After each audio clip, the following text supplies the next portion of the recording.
I just took a topic where we are using light.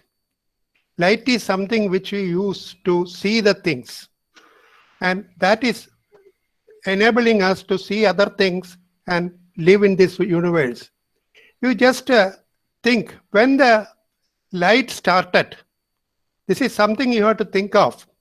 Light was obtained after the Big Bang when the solar system was evolved and Earth became a satellite. And Earth is rotating on its axis. So we know that half of the time it will be having sunlight and half of the time it is having darkness. But light is something which is required to see the things even in the darkness. When it was started, if you just look into it, you can see interesting things. So the whole solar system evolved and Earth also undergone several changes in the early days, and then only it came to the different stages. We can just look into the thing when we started using the light. And this is one thing which you use always, the light. How human beings started using light? It must be from the use of fire. And when you think of the fire requires a fuel to burn. Usually the dried leaves, etc. of the olden days, it is required to have the fire. But most important thing is the atmosphere must have the oxygen. And we know the atmosphere of the Earth developed after the initial stages, after several millions of years. Then only we have the present combination of the oxygen and nitrogen and other quantities in a small way, and it is present in the atmosphere. So oxygen evolution or oxygen presence is one important thing we have to think of. Then thirdly, there must be an ignition to start fire. Here you can think of what are the methods of the ignition in the early days. We are familiar with the forest fires. And recently also we had the forest fire in California. Then there was fire in the bushes of Australia. There are some fires even in the Amazon forest region, and some forest fires in Canada. How they start the fire? We know when two trees, their trunks rubbing each other, there will be friction. This friction causes the temperature to rise. At one stage, the temperature will be sufficient to light the dry things around that region. That is how the fire starts in the forest. Same things happens even in another place, savannas of Africa. There also usually there will be fire. And it is said that these fires are keeping the savanna as it is. Because if the savanna doesn't have the fire, after some time bushes may grow and bushes may turn into forests. So that is saved there by the fire, and again the process starts, the savanna develops and the fire, and like that. So the fire was there naturally in the forest and in other places. Then when the two rocks rub each other, there also the friction occur and the temperature rises. This can also cause the fire to happen. And if you just look into the period when we had the fire, the oldest record of fire is about 420 million years ago from charcoal. From charcoal, they had the fire that is a recorded one or estimated one, around 4020 million years ago. And that period is in geological period, because in geologically there are different periods of the formation of the rocks, etc. on the land, that is on the earth, and that is divided into different periods, and this is the Silurian period. At that time only we have the record of the fire. Silurian period is the one period when the multicellular forms appeared on the landform of the earth. At that time the estimate of the fire has been recorded and estimated to happen. And if you look into other history, the fire was used in the caves of Israel to roast meat.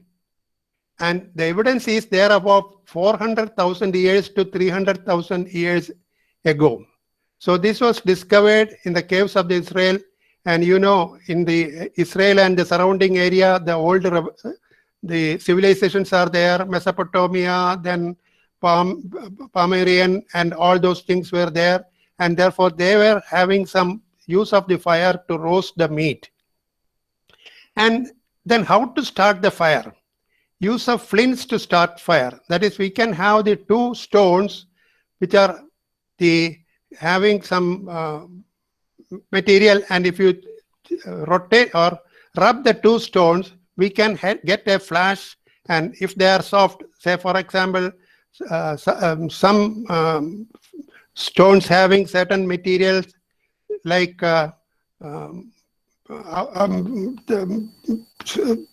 some salts may be present there, and when they are rubbing each other, you can get a flash of light.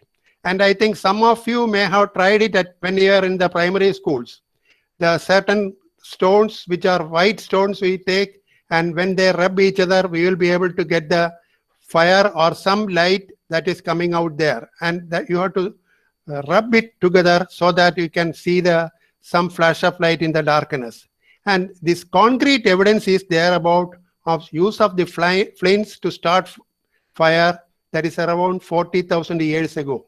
We have another record. A Neolithic man was preserved in the Alpine glacier, and he is called Otzi. And attached to his body, there were flints and dry powdery fungus for tinder. This is for the fire burning, and flints to start the fire. It was attached to his body, it was found, and he is called Otzi. This is supposed to be Neolithic man. It is there, and it is supposed to be around 10,000 years ago. And another interesting thing is there, the Homer's poems, the Greek poet Homer, and there he has mentioned of the pine torches, resinous pine torches he has just shown. And that is mentioned that is around 3,000 years ago. So at that time also some torches were there. And so we know that flints can be used to start the fire. And I can show you an interesting thing. And in India, they used wood to produce the fire. This was used in yagas or yajnas. I will just show you one thing. And that is, in yagas and yajnas, the fire is not brought from outside. They make the fire on the place itself.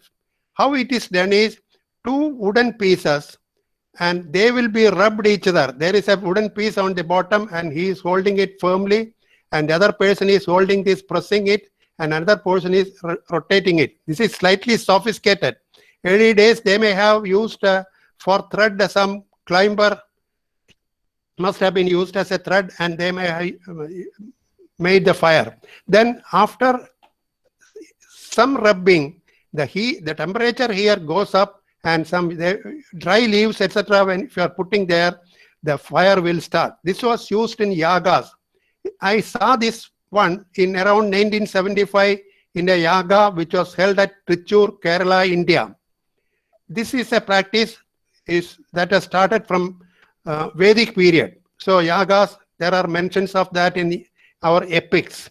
And what happens here is, the fire is made there, and the yaga will be there for about 12 days at that particular place. After that, they put off the fire there itself. Then they go back. And when the chief priest and his wife reaches the home, they produce fire again in this manner. And then they will be having the fire made there, and this priest and his wife has to keep the fire burning throughout their life. That will be kept in a corner of their house, and it will be always burning. And this is one thing which I just want to tell you. Maybe that may have been one reason they had the yagas and they are keeping the fire, because at that time matches were not there.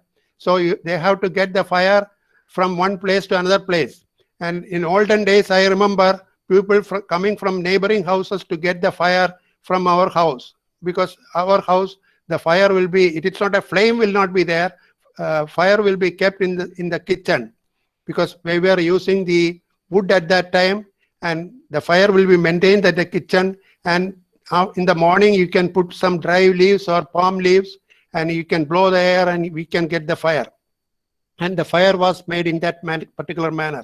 I am just mentioning all these things. The fire is the initial one which started the light.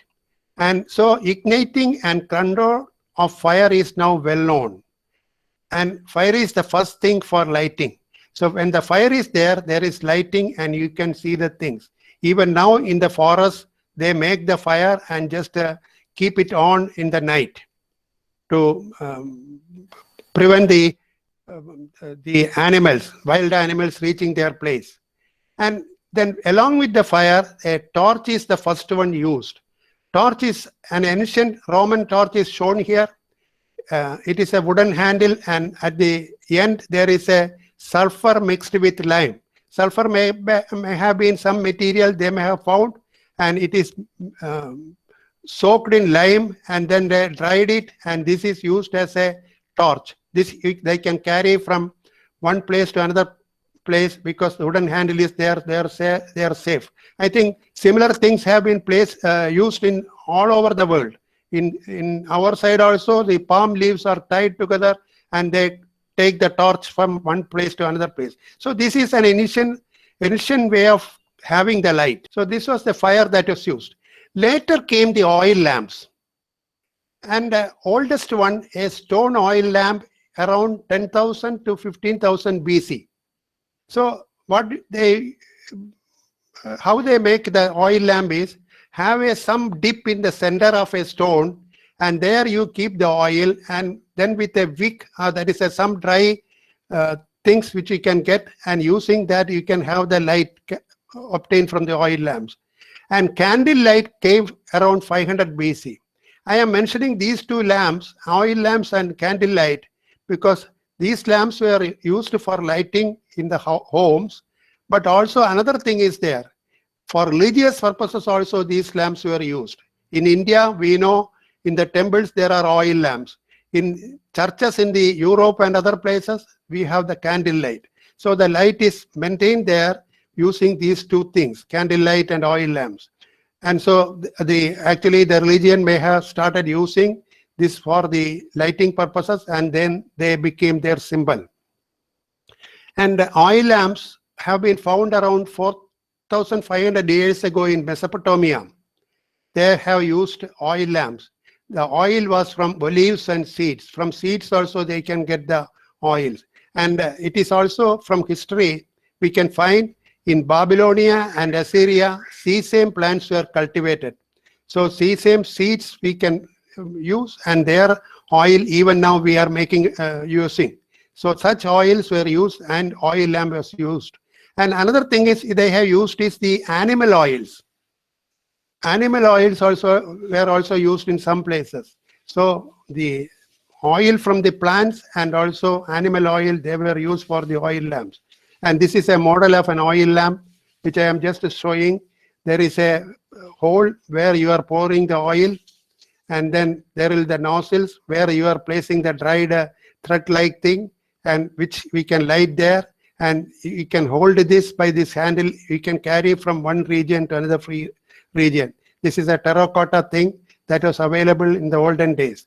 These are the other models which I have seen for the oil lamps. Then there is another 3 oil lamps which you obtain from early Rome.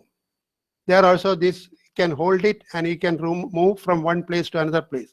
Such oil lamps were the things which used for lighting in those days. Then candles from a wick and a formed layer of tallow was used. You know, you can get the wax-like thing from the wood, and also now we use the wax from different sources, and using a wick at the center we can make the candle, and then it can be used for lighting purposes. And in some places even now the candles are used for lighting the home. Then coal became a fuel in 17th century. And that is one fuel that was used in around 17th century to have the light, to have the fire. And another thing happened when they started using the coal. They found that if the coal is heated, its temperature goes up. After some time, it can give gas. The coal will be converted into gas at a higher temperature. And later people found that coal can be distilled to get inflammable gas. So this gas we can make use of having the fire. It's a light burning. So light can be obtained there. And actually, if you look into the history, such gas plants were put up in towns in the United States, in England, and also in Europe. And they used such gas plants, and gas is obtained through the pipes, and in the streets they were lighting with using that. That is happened in around 1805 to 1813. Such gas plants were there. Then in 1846, slightly later than that, the kerosene was obtained by distilling coal. Kerosene was first obtained by distilling coal, and then they found that kerosene can be used for oil lamps. And in 1859, the petroleum was discovered, and then this petroleum can be distilled, and you can the kerosene and other material, other oils from there. And I am just showing this lamp. This is a lamp which is burning with the kerosene. In the modern period, so many may not have found such a lamp. I cannot forget that because I used it up to 12 years of my age. This will be placed at the center of the table, and I will be sitting on one side, my sister will be sitting on the other side, and we will be reading the textbooks using such a lamp. So that is a kerosene lamp. Then another lamp also I just want to show you. This lamp, some of you may be familiar with this. This is the lamp that was used by the railways. When you change the glass, you can get the red light, and when you change the glass, you can get the green light. So red light shows that the train should stop, and green light shows that train can start. This was used by the railways for a long time. Only recently they are replaced by electric lamps. Then kerosene lamps I mentioned, and actually the first story of the kerosene lamps is around 9th century AD in Baghdad. Even though in other places it came much later, in 9th century AD also such oils were used in Baghdad. We know the Mesopotamian civilizations and other things were there at that time, so they may have started using this for the lighting. Then another lamp that came up is the mantle lamps. Mantle lamps means you will be having a cloth-like material made up of special type of cotton or other materials, and small nets like things will be put, and this will be soaked into salts containing the elements like cerium and thorium.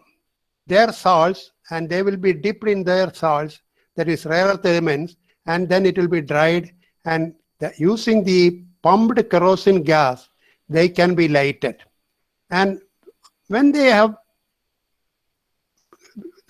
giving the light, after that you can close the gas, and but this mantle will remain there.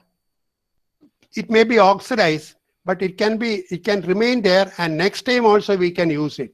So this mantle can be used to have the light for several times. I think this is one thing which was used in olden days, and if there is some festival or marriage or anything, such lamps using the mantle lamps were used, and some of you may remember that when the electricity was not so popular as it is now. So mantle lamps used, and now even now it is being used in some of the villages. Another lamp is this one. I think Dr. Girjavalavan showed this lamp, hurricane lamp. This lamp I am showing, all of you may have seen this lamp being tied to the front of the bullock carts. They will be having the lighted lamp like this, and so the cartman can see the way using this light. Even now in remote villages, they make use of such lamps. This is very popular. At one time, when we want to travel from one place to another place, we can have it in our hand and we can travel with that. Then another lamp that came up is the Davy's safety lamp. So if you are taking such oil lamps to a mine, there may be explosive gases there. And these explosive gases may catch fire. And therefore, the danger will be there for the whole mine will be destroyed and the people also will be killed. So Humphrey Davy designed a lamp. And there what he did is, outside the flame, he put a net of small holes, metal net of small holes. So if that is taken to the mine, the explosive gas may slowly enter through that small holes into the flame, and then the flame may become large. So the person carrying this lamp is alerted that there is an explosive gas inside the mine. And but it may not lead to explosion, etc. That is why it is called as a Davy's safety lamp. It was discovered by Humphrey Davy. All of you may have studied in your school classes. These are the lamps we have just seen, the oil lamps, especially kerosene oil lamps. In the meantime, the electricity was discovered and they thought of having a practical electric light. And how it started is, at that time it is the cells they are using. And using the cells, it is a direct current. They found that arc lamp can be obtained. So if two electrodes are brought close to each other, then the gas between the electrodes will be ignited and they will be ionized and it can emit radiation. So the very good light can be obtained. This is the first thing which was discovered, that is around 1802 to 1808. And this arc lamp became very popular, and from 1870 it provided light in large buildings and streets in towns, especially in Europe, England and USA. They started using electric arc lamps there. So it can provide very good light, and it can light large buildings and also streets. Some of you will be aware, such arc lamps were used in cinema projectors, and they were using carbon electrons. Using the carbon electrons, these carbon electrodes will be exhausted after use for some hours, and then they will be putting new electrodes and like that, and we will be having such arc lamps, and cinema will be projected in the screen. And some of you who have done the experiment may remember carbon arc we are using for some experiment and to find out the spectral or to carry out the spectral analysis. And it is a high intensity point light source. That is one thing to note. Such arc lamps were first thing you remember. Then later came gas discharge lamps. That is, arc lamps are there, then we can get the gas discharge lamps. So you can have a bulb, and inside the arc can be produced, and then some gas will be there. First they tried the sodium vapor lamps, and now sodium vapor lamps, low pressure and high pressure are available. It can provide very good light. And this was used in early days to light the streets, especially at junctions. Sodium vapor lamps were placed. It will be providing very good light. And that is why the sodium vapor lamps were popular at one particular time. Low pressure and high pressure lamps were used. Later came xenon arc lamps. It replaced the carbon arc lamps. Carbon arc lamps were used in the cinema projectors for a long time. And when the xenon arc lamps came, it's a bulb having the electrodes, and also xenon gas is obtained. Then you can get a very good light, nearly very good white light, I will say, very near to sunlight. Such light can be obtained, and so that was used for the projectors, xenon arc lamps. Then other gases were used, mercury arc lamps, then neon arc lamps, and everything came up, and it will be having its own use for different purposes, to light the streets and other places, and for signals, etc. And they were also used in searchlights. Searchlights, you can see the things at a distance, and also in lighthouses. Lighthouses also such lamps were used, and we are able to get very good light at a very long distance. This is one of the such lamps, sodium vapor lamps, which was used at that time. And later came the electric incandescent lamp. And electricity was known at that time. Around 1761, Ebenezer Kinnersley demonstrated incandescence. What he did is, he passed electric current through a wire, a conducting wire.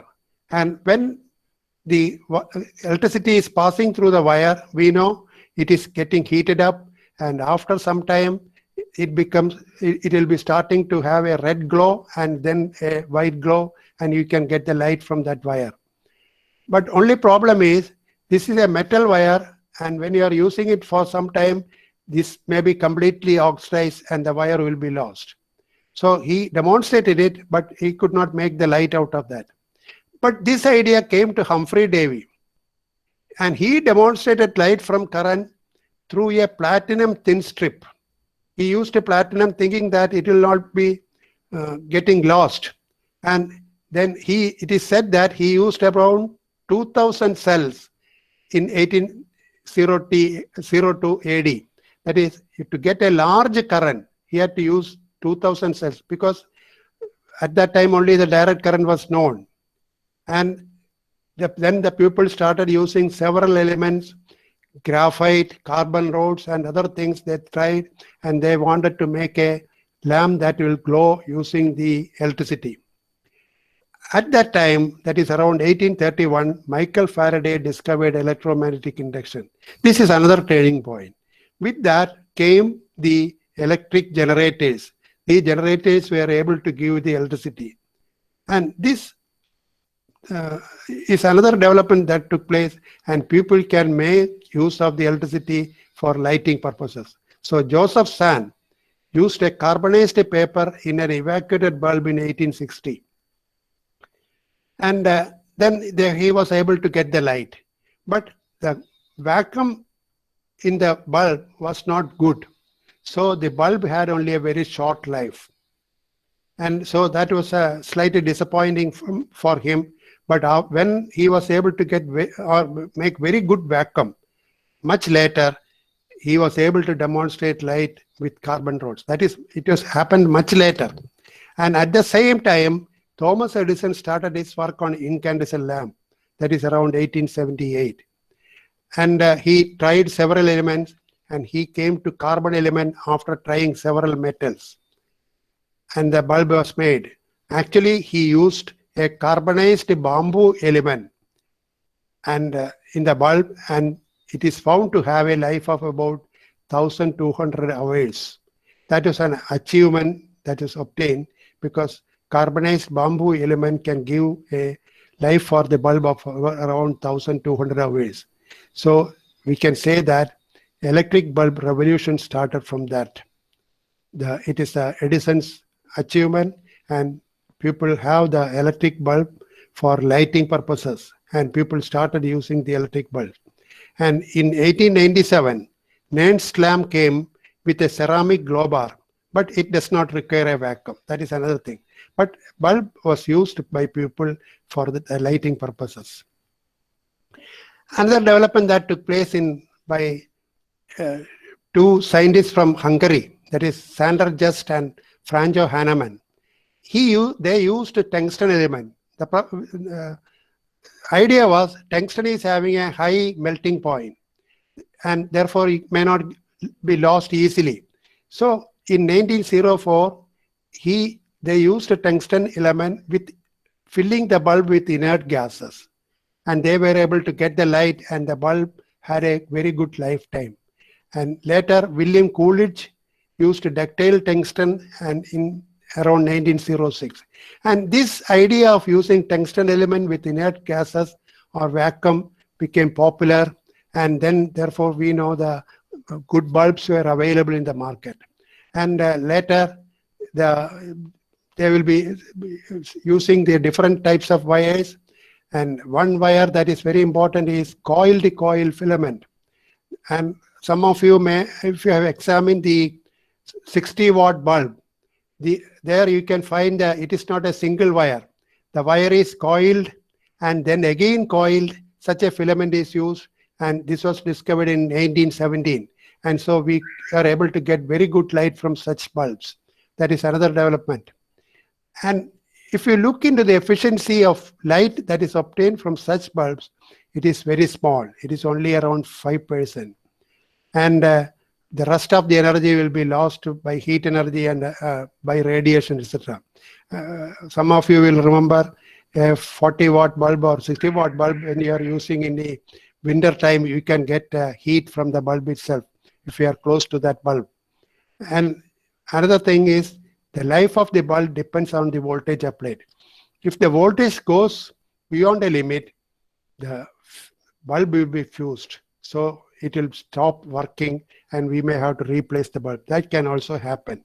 So when the voltage fluctuations are there, this often happens. And with the incandescent lamps being used by people, another lamp came up. That is a fluorescent lamp. Then that is another idea. They used mercury vapor in gas discharge lamps. Earlier I mentioned about the gas discharge lamps. They used mercury gas discharge lamps were there. So these people used mercury vapor gas discharge lamps. But what they did is, this is not used directly. The electric current excites mercury vapor to produce ultraviolet light or nearly violet light. And this light is made to fall on a phosphor. This phosphor is coated on the inside of a glass tube. And then this phosphor will absorb the ultraviolet light and then it will emit radiation at a lower energy that is in the visible region. And it is fluorescing in nearly white light. This is the tube light as we usually call that is available in the market. There the arc lamps are used, and using the arc lamps you excite the phosphor, and from the phosphor we get the white light. This is the lighting that was used in a later stage. And these tube lights, they are low pressure lamps and they use arc discharge. But to start the arc discharge, you require a combination of capacitance and inductance because it requires a slightly large voltage. And then the arc, when it is starting to glow, then you can have a low voltage. So you use what is known as a combination of capacitance and inductance, what is known as ballast, to keep the voltage low after initiation of discharge. That is how it happens in the case of the fluorescent tubes. And lamp tube is filled with a mixture of argon, xenon, neon, or krypton. That is, some of them are not inert gases, and then along with mercury vapor it is placed.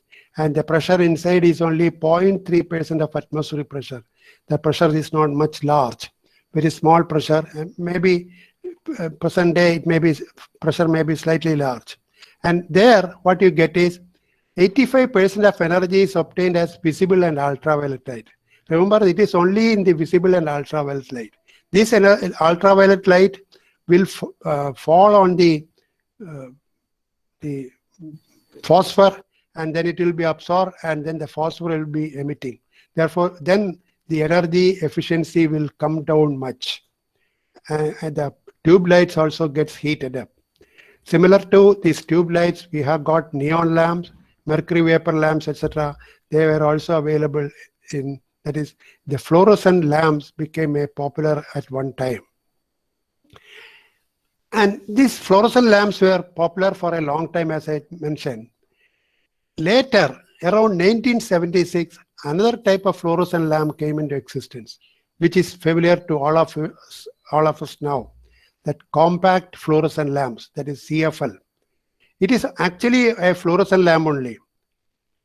And it can be, advantage of the CFL is it can be fitted to the place of the incandescent lamp, that is the electric bulb. In that particular place, we can have the CFL bulb placed. And this consists of small diameter bent tubes. It is to be bent, and such tubes are used, and inside the tube there will be the gases, as in the case of the fluorescent lamps, and it will be producing the arc discharges, and then it will be coming out, it will be absorbed by the phosphor coated on the inside of these tubes, and then it will be, this phosphor will be emitting the radiation. We can get very good light outside. And this is a small area, that is, it is a small area. And therefore, one advantage is there. The energy consumed will be less than that in the case of a fluorescent lamp, because it was a long one, a large size, and here is a small diameter bent tube, and so in a small size, and so the energy consumed, that electrical energy consumed will be less, and we can get a very good light from the CFL lamps. And those who are used to CFL lamps know that they can provide very good white light. And this compact unit, fluorescent tube, and ballast, that is the combination of the capacitance and inductance, were also there. But now, in the case of the CFL, they don't use the conventional capacitance and inductance. They have the electronic ballast. And therefore, when you put on the light, instant lighting is obtained from the CFL lamps. And this is now used widely for indoor illumination. And it is replacing other lamps. And along with this, the CFL, after several times, another type of lighting or light was obtained, that is from the light emitting diodes. We know that with the advent of the transistors and the diodes, etc., they started to use the diodes for the combination of the electron and holes. And when the electron and holes are getting accelerated and then they join together, the light is emitted. This principle was used. So the LED light, as it is called, it has now become the present system of lighting. And this can also be used in two ways, LED lights. One is the LED can be have three LEDs can be used. That is, one is in the red region, the other is in the providing light in the green region, other in the blue region, because RGB, they form the basic light of a white light. And these three LEDs are what you can have a trichromatic combination. So you can get very good white light from that. And LED can also be used in conjunction with a phosphor, because we now have LEDs which are emitting radiation in the extreme blue or violet region and ultraviolet region. And therefore, that can be used, and it can be placed inside a bulb with a phosphor, and the phosphor will absorb the ultraviolet light or the extreme blue light coming from the LED, and then it will be emitting the white light from to the outside. So such LEDs usage is also there. Both are used different purposes. Usually what are available in the market is this one, using a phosphor. And LEDs require an LED driver. That is one thing you have to remember. LED as it is may last longer, but this driver, it is a circuit which converts alternating current to direct current, because LEDs require the direct current. So it will be just a converting alternating current to direct current, and we are able to get the LED light. And so a driver is there at the bottom of that LED bulbs. And in the case of the LEDs, one thing to remember that its temperature has to be kept low. Otherwise, it may degrade. So thermal management is an essential thing in LEDs. So in good LEDs which are giving very good light, it has to have heat sinks to radiate the heat energy and cooling fins. And most of the LEDs which are used for lighting purposes have the heat sinks and cooling fins, so that LED will function properly. And but there is a problem with LED. I think most of you may have noticed it, because if the current increases by milliamperes, a few milliampere increase, there is a drop in the efficiency of the LED light. Light will be decreasing, which we call it as a droop, efficiency droop in LEDs, so that the light becomes less, much less in the case of the LEDs. So that has to be, that is, luminous efficacy decreases in LED.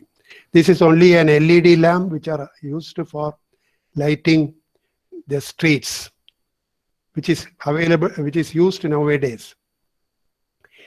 And one advantage of LED is it reduces much the electrical power consumption.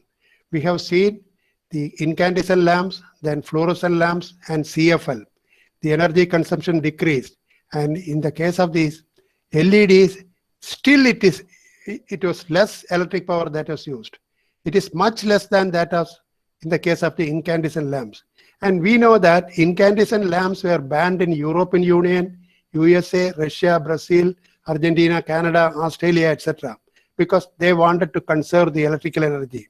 And it is estimated by European Union that it saves about 5 to 10 billion euros. Euro is their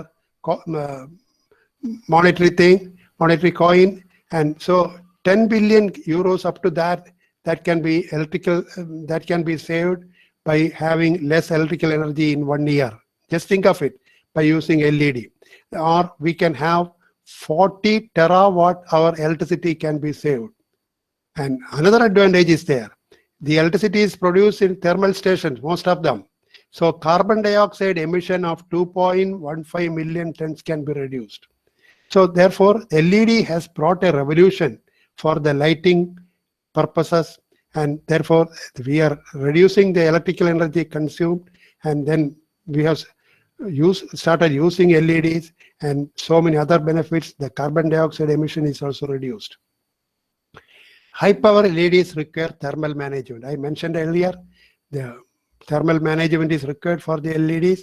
So high power LEDs require thermal management. And if you look into the bottom of the lights which are used for lighting the streets, there will be heat sinks which will be there on the top, and it will be radiating away the heat. And now LED lamps have become the principal lighting technology. Just to compare the efficiencies of different lamps. If you take the incandescent lamp, it is only 1.2 to 2.6%, less than 5%. Then halogen incandescent, that is halogen gas is used inside. There it becomes 2.4 to 5.1%. Then carbon arc lamp, 0.29 to 1%. Then xenon arc lamp, it's better than carbon arc lamp, it is 4.4 to 7.3%. Then mercury xenon arc lamp, 7.3 to 8%. Ultra high pressure mercury arc lamp, 8.5 to 11.4%. Fluorescent lamps, 8 to 15%. Gas discharge lamps, 9.5 to 29%. And LED is only from 15 to 25%. You know how much the efficiency is much larger in LED, and the electrical consumption is much smaller. That is why we are able to use LED nowadays for almost all lighting purposes. So LED pumped phosphor converted light source, and there is a problem there. The photon energy that is coming from the phosphor due to emission will be having less energy compared to the light that is coming from LED. So there are certain losses occurring there, because phosphor may be absorbing the energy, only less energy will be emitted, and the phosphor may also get heated up, and therefore some loss of energy takes place there. So the phosphor converted light sources have a lower photon energy. Efficiency also will be less. But white light can be obtained from the phosphates. And the phosphor development, as I told you, it is also one important aspect to be noted. And with the LED, another thing that happened, that is laser diode pumped lighting system. Why not we use laser diodes? It can give very high brilliance. That is why people tried laser diode pumped lighting systems, which can provide high brilliance, high illumination. But there are problems. High thermal loads. The temperature may go up. Phosphor saturation. I will explain this later. Phosphor saturation, how it is happening. Then, since it is a laser beam, it is a beam directionality is there. Then coherence also will be there. That is in certain cases advantages. All these four things has to be looked in the case of the laser diode pumped lighting system. And diode laser pumped lighting system can be made wide. certain arrangement we will just see later, and it has got only, usually it has got only limited divergence. But one problem is there, it is a high cost. LED is a much less costly one, and also the consumption of electric power is also less. But in the case of the diode laser, the consumption of electric power will be more, and it will be having a high cost. But absence of droop is one advantage. We know in LED, if the current is slightly increasing, there is a change in the efficiency or droop is obtained. And therefore that problem is there. And to have the narrow bandwidth of the lasers, we can have a phosphor so that we can get a broad spectral output. There are so many phosphors available now. You can choose a particular phosphor, we can get a broad spectral output. Why we are able to think of diode laser pumped lighting systems for our purposes is, now very good diode lasers are available at lower wavelength. That is, with 404 nanometer laser diodes, better white light is obtained. With such wavelengths we are able to get here to the ultraviolet, we can get using that, and phosphor, a very good white light can be obtained. You know, white light itself, when you are just thinking, some are very good white lights and some are not so very good white light. So when you are using them for the lighting, this is one thing we can just look. And in one case, laser light is broadened, or it can be broadened by a concave lens because it produces divergence before striking a large phosphor coated plate or phosphor in glass, because phosphor will be coated out inside the glass and therefore, or in the bulb, and therefore before the laser light striking, it can be allowed to pass through a concave lens, so it becomes broader and we can get a wider light. Then red, green and blue emitting phosphates can be used and to give a bright white light. And the light that is obtained will be a bright white light using the laser diode. That is advantage. So they can be used for special purposes. They not be used for the lighting the rooms. There the LED lights are sufficient. But laser driven bright sources can be used in, say for example, automotive headlights, searchlights, and then projector lamps. There also you require a very good directional light, white light. In automotive headlights, it is reported that such light is said to be used in Audi vehicles. I have not seen it, but it is reported that some of the Audi vehicles use such laser driven white sources as the headlights. So, you know, the use of the different things comes later, and they have started using already in Audi vehicles. So as far as a laser driven light is concerned, one thing to note is low intrinsic divergence and low angular spread. This is one thing you note, angular spread is low. But there is a problem with the laser driven light sources. But for the searchlights and headlights, etc., they are very good. Then ordinary powder phosphates, there is a problem. They cause multiple light scatterings between phosphor particles. Phosphor particles will be emitting the light. These light may be producing multiple light scatterings and therefore exit as a white cone, and therefore this will destroy the coherence of the light. Scattering within the phosphor destroy the coherence of the light.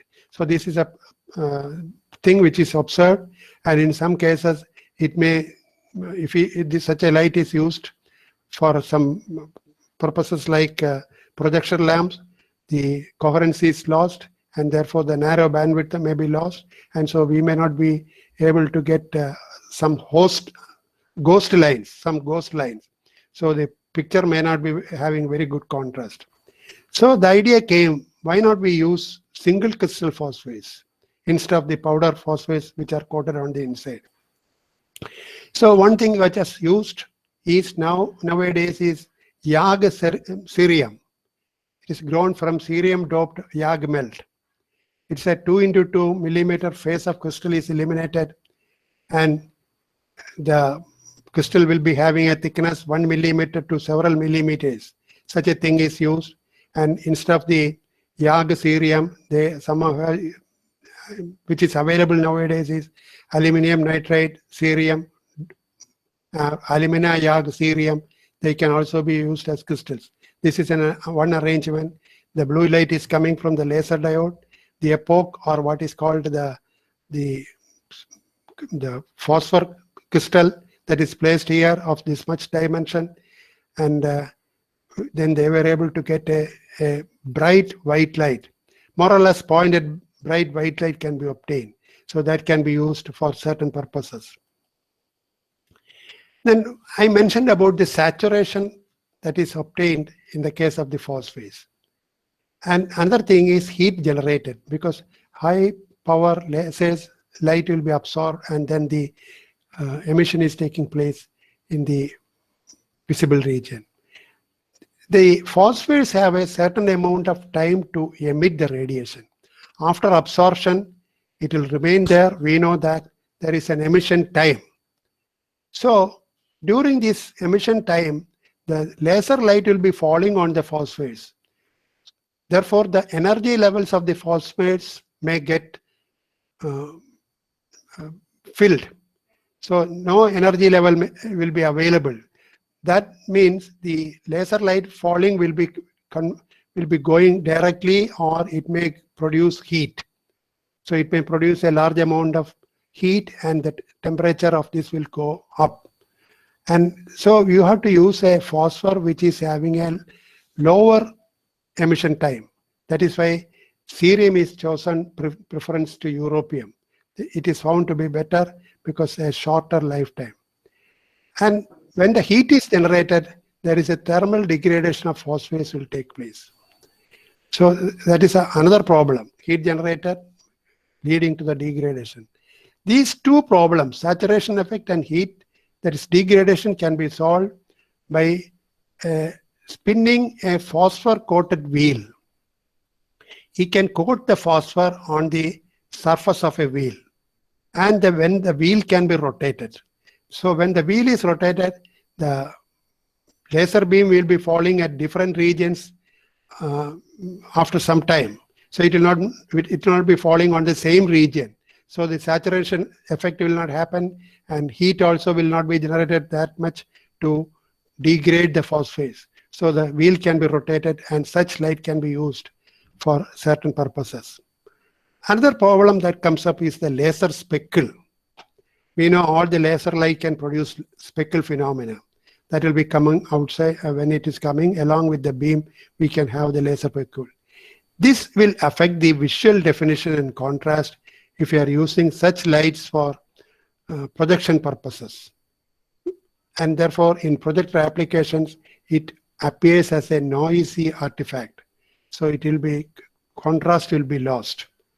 And when it is projected on a screen, the shadows or ghost-like lines will appear. And speckle can also appear as an unconverted pump light. That will also be another problem. It can directly come in as an unconverted pump light. And another problem is also there.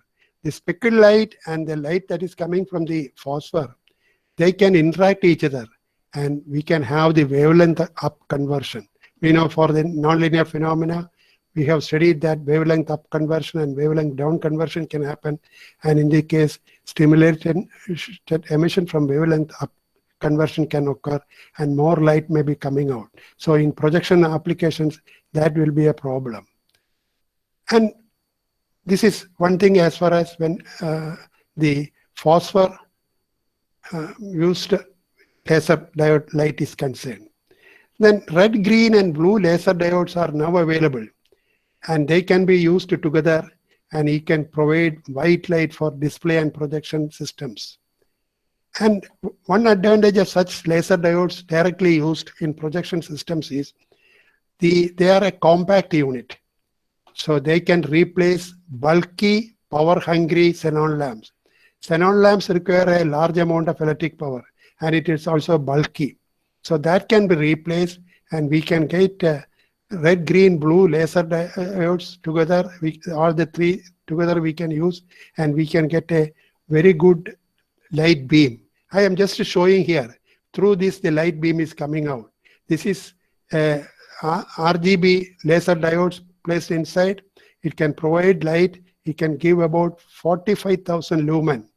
It is available commercially. For projection purposes, it can be used. So they will be able to project the images in a bright manner. So lifetime of such lamps is more than 30,000 hours.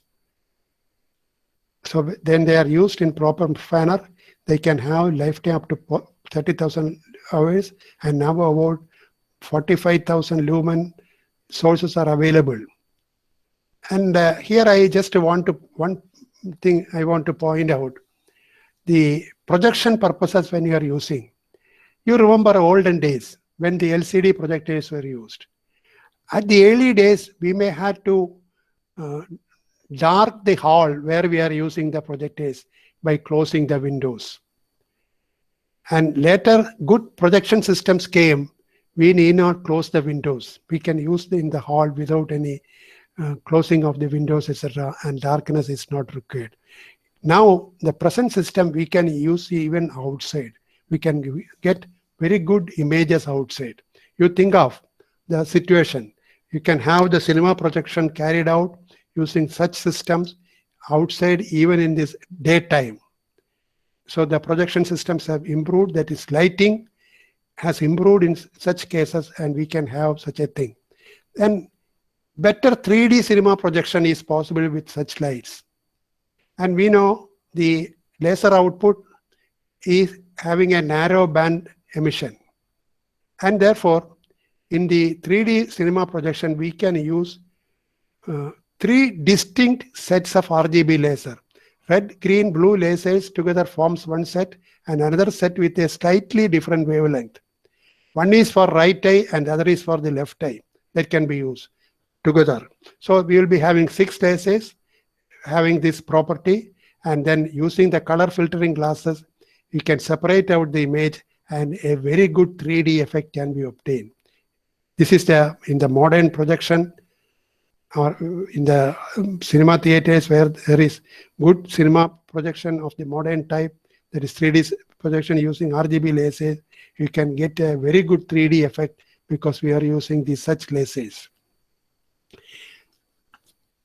But I can say one thing, laser pumped phosphor converted are convenient in home and office projectors because we don't require that much large light necessary there. So you can use. And use of blue laser diodes, and we can give better projectors can be obtained because we are getting new laser diodes working in the extreme blue region and near the violet region of sufficient power. We can use it for home and office projectors, and using the phosphor we can have very good application. So in display and projector applications, narrower emission phosphors are being developed for better display performance. What advantages of having the narrow bandwidth of the lasers is that we can get a better image projected outside. That is one thing. And here I want to mention one thing. The lighting that is used in the stadia. I don't know if anybody remember, before 1955, what they used to do for the games to be played, and usually the games were played only during daytime at that time. And if they have to have the play after the darkness set in, they used projector lamps. They will be projecting a light to the region where the bulb of the football is present. So when the football is hit by some person, the projector lamps will be moving to that region, and then always the football will be shown using the projector lamps, and all other players may not be visible. But now we know very good lighted stadiums are available. I think at present, most of the football games and other games are played only in the after the sunset, so that we can get very good light, and the games are played after the sunset. And even in Olympics, the games and the competitions are taking place after the sunset, most of them. And so they will be played because the whole stadium are having light which are projected in such a way that you can see even small things. You just think of the small ball of a cricket. That ball is also being viewed directly by the floodlit stadium, and the lights are so good they can be seen very clearly by all, and then you can see the ball going wherever possible. And you think when the fast bowlers are bowling, it is very difficult to catch the ball or to see the ball, but they are able to see it because the lighting in such stadium are very good. So such stadiums came, even in the case of the cricket stadium, I think it came much later than the football stadium. I think Kerry Packer series or something. With that only the cricket stadium, they started the floodlight, and they have started to play in the night. Otherwise, almost all games are now played in the lighted stadiums, whereas it was in the daytime in early days. So in display and projector applications, narrower emission phosphates are being developed. See, the research is now going on to develop new and new phosphates so that you can get a very good white light. White light is good, and also they are having a narrow emission so that it can give a very good projection. Another thing that came up along with this laser diodes, the use of the quantum dots. And here the emission line width vary with the particle diamonds. So instead of the phosphates, we can make use of the quantum dots. So the emission line width vary with particle diamonds. So you can have the different light emitted from the such specimen. That is, we can have a wide color gamut display. That is, a wide spectral bandwidth is obtained, and it can be used for projection applications. And it can also be used in televisions. Now I think in the market, quantum dot televisions are available. I think some may be aware of that. QLEDs, that quantum dot LED televisions are now available in the market. That is also used for lighting purposes. And the quantum dots that are used mainly are indium phosphor, INP. They are used, but they have a lower photon conversion yields. But if you are using cadmium sulfide or the selenium containing compounds, you can get a better photon conversion. But since they are not healthy, it's not good for our health, the cadmium and the selenium are avoided, and they are using indium phosphide quantum dots. And when you are using quantum dots like this and using the laser diodes, what we get is, in the chromaticity diagram, you get a better triangle. The triangle area determines the quality of the white light obtained. The red light, then the green light, and the blue light, they are so placed, we are able to get the larger area, and so we are able to get a very good white light from that. That is another thing which you can just see from that. Then quantum dot, instead of the indium phosphide, perovskite quantum dots are good. They are also being used. I think China is marketing some displays using the perovskite quantum dots. But it can be used only for small displays.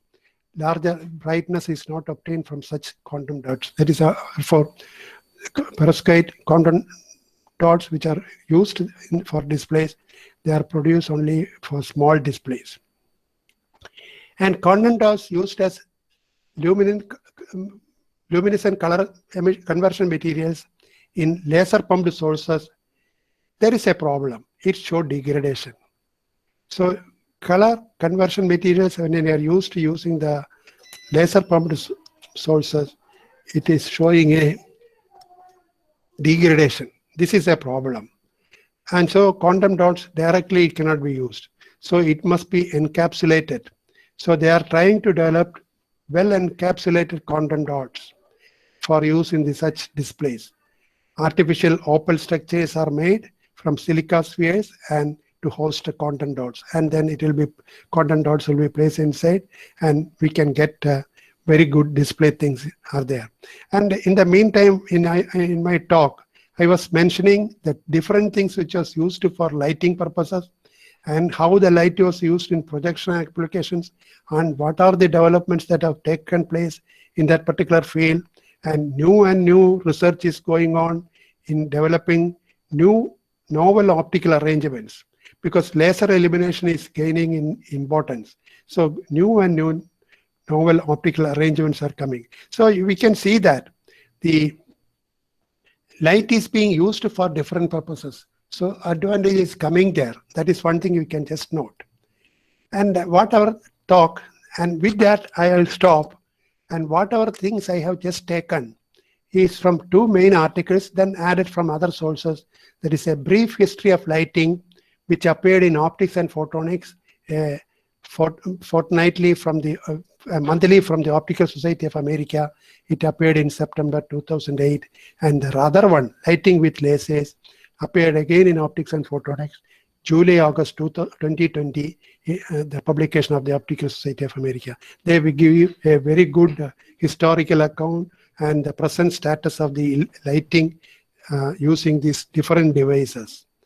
And I am going to stop here showing a portrait. This portrait may have been seen by so many people, but you know, when you look into that portrait, you can see the use of light.